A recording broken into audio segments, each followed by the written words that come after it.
Hello, I'm Andy King, technical editor of Good Woodworking magazine, and today we're going to do a little bit of work on basic workshop rotation with your machinery.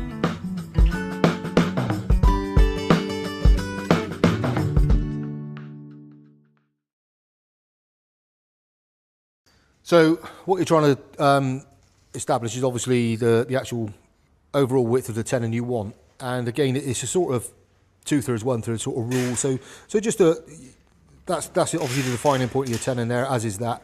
So you think, okay, 2/3 of that, I'll leave 2/3 in. That point there will be removed as a haunch. That leaves me that point there left in. And you know, you could measure it and look at it and think, yeah, okay, that's about sort of 40 mil. Okay, I'll work on 40 mil. Easy one to remember. So again, that determines that position there. So you measure off your 40 mil and you think, right, okay, there I am, that's that point there. In this situation, because you've got a rebate line there, it might be just as easy to work to that, because that way then there's no additional marking out, there's no confusion to be had by anybody. Just take that rebate line up and assume that that's going to be your 40 mil position. That leaves that little bit left then as a haunch. It works sometimes, sometimes it doesn't, but it's entirely up to you. But as I say, it's the same old ballpark figure, 2/3, 1/3.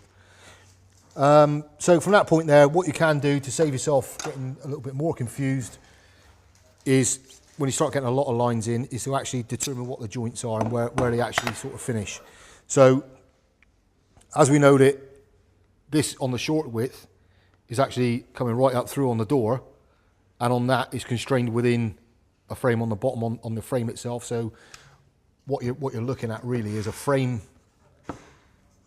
works with ceiling head going horizontal right the way through, and these go into them. But a door is the total opposite. So what you end up with a door is you've got a vertical rail goes in and it comes in this way. So it's a role reversal basically of the way the joint line works. So what you're looking to do is think, well, which bit's got the mortise on, which bit's got the tenon. This bit's got the mortise basically. So you know it's on the long part. So you look on your long part of your dimensions, you think, okay, there it is. That bit's going to be the mortise. So what you're doing now is think, right, I know where my mortise line is because I've already established that. What I'll do is I'll just put a cross through that. And then there's no mistake when I go back to it that that's my mortise. And that way then you've always got a permanent reference. If ever you make, you know, for a one-off, they're very, very useful rods. But if you do a lot of repeat work and you don't do it for months, years on end, whatever, but you know you're going to eventually do another one or maybe half a dozen or whatever, keep the rod to one side. It's always there then, just a straightforward reference. Only problem is you've got to try and replicate the timbers you used, absolutely smack on to relate to that rod. Overall width-wise, you know, that never changes. I always prefer to mark out from a new rod every time I do anything, to be perfectly honest. It's just as easy. It doesn't take long. So from that point, as I say, we'll now just quickly drop in the mortise positions on here, which I'll just stick that about there. So I know my mortise is there to there.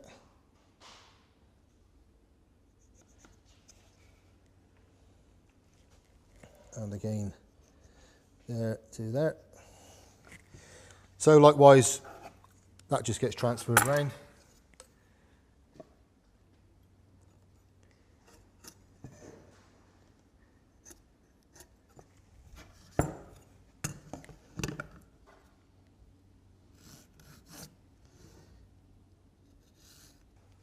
Okay, and again, you just mark as a pair so you know where you're going. So again, you've established that when this sits in, it's not going to sit there on that line. It will actually sit with that position there. The bottom of that rebate line or the bottom of that groove line will actually strike on that point there, because that's your shoulder line been determined by something else. That's what you've done there. You've marked the mortise line basically, which is that point there.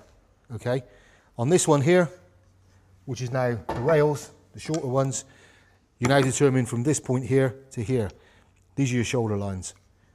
So then you just do the same again, drop those on, and just mark in 2 little points. Again,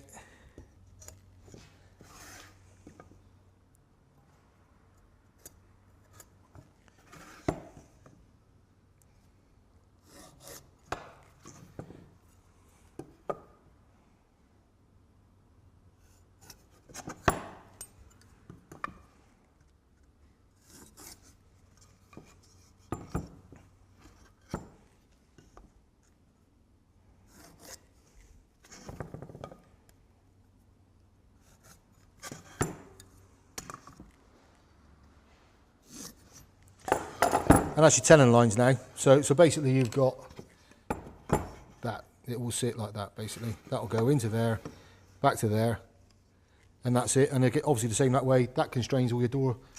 The frame's done. So basically it's onto the morticer now to do. We'll start with the frame and then we'll move on to the actual door itself. So over to.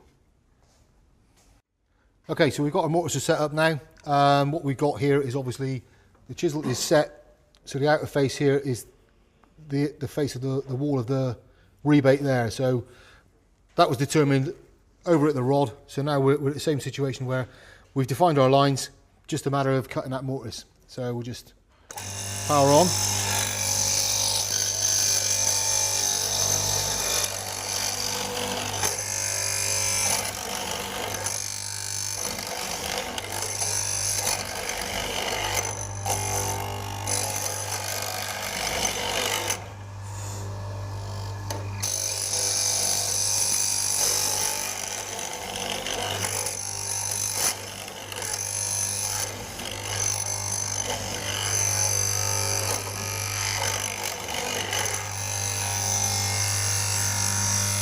Okay, turn it over.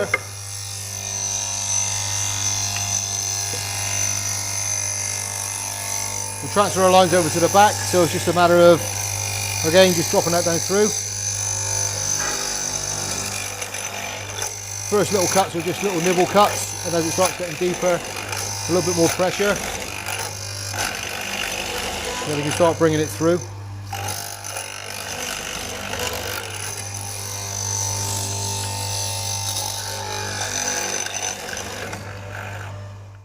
Okay, so we've established our mortise there. Pretty much obviously got to do the same, all the components, and likewise we do the same on the door. So again, we swap the chisel out, and we just do, we've already marked our door up on one of them. We know our positions for mortises and tenons. It's the mortise here. So what we're looking to do is obviously smaller chisel just between those two defined points. Again, flip over and bring it through the back. On stuff like this, it's entirely up to you whether you want to do through tenons or stub tenons. Depends on the situation. Obviously, a through tenon with wedges is a lot stronger. So otherwise, you're relying on the glue. Adhesives are good nowadays. It's 6 1/2 dozen the other. I still prefer a wedge joint whenever possible, certainly on structural stuff. So anyway, so now we'll just finish off all the mortise and tenons. We'll go on to the actual bandsaw then and just cut the cheeks, and then we'll rip out and get the cheeks off and test the joints for fit.